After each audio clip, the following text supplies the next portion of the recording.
During Sandy, of the 3 million customers that we serve, about 1 million of those customers were impacted from that event.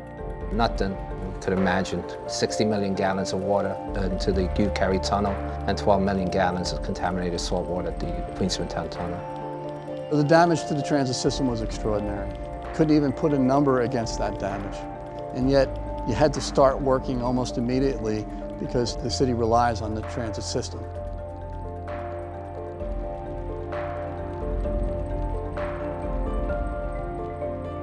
A spokesman for Con Ed says this is the single largest storm-related outage in its history.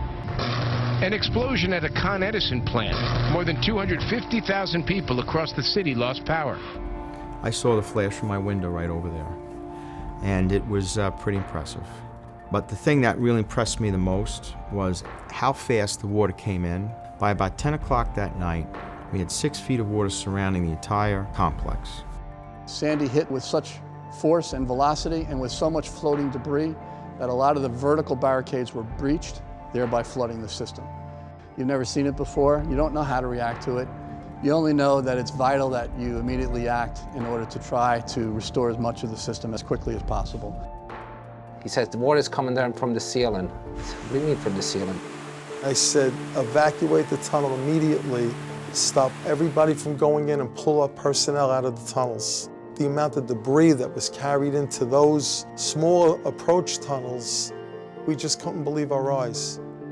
People were at work knowing that their houses were destroyed, and they saw like a whole neighborhood on fire, in the distance.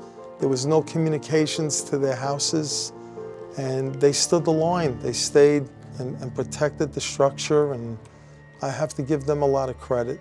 This was a devastating storm, maybe the worst that we have ever experienced.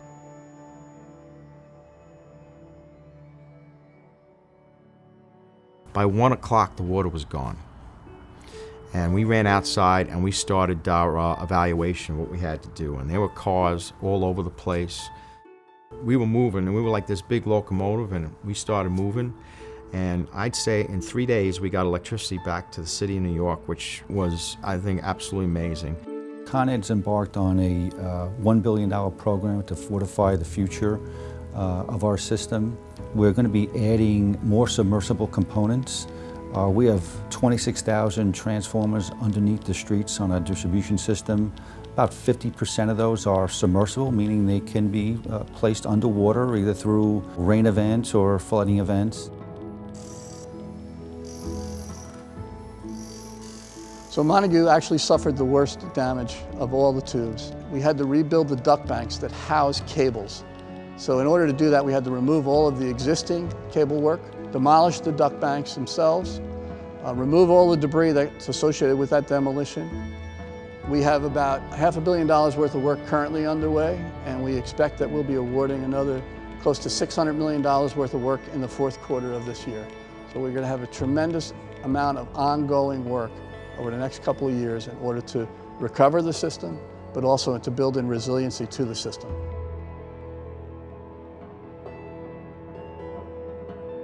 I came in there early in the morning. Everybody was there. The U-Carry tunnel, we could only get in the first 1,500 feet. It was fully submerged in salt water. For the first time in my 34-year career, we were unable to get from one side to the other. The main things that are going to happen in the tunnel is to rebuild the infrastructure with our communications, our electrical grid. Everything has to be changed out. Fire lines are getting changed out. Phone lines are getting changed out. Lighting's getting changed out. The problem is this: you have to do it now or later. We're being told that this could be up to a 5-year project. That is something that I hope people will understand as we start these major construction projects. Well, there's many lessons learned from Sandy. Sandy opened everybody's eyes. I don't think that the public realizes the amount of damage that was actually done and the amount of rebuilding that's needed. As an engineer, Sandy presented unique challenges, and it's not something you look forward as a career statement, but it most certainly is something that you can say that you were part of a significant effort in order to make the subway system better, but also then New York City better. So it's a statement that you're proud of, and you have a lot of folks that have worked extremely hard in order to make that happen. But we know through engineering and through design, we can develop a city that can withstand storms and come back faster after storms.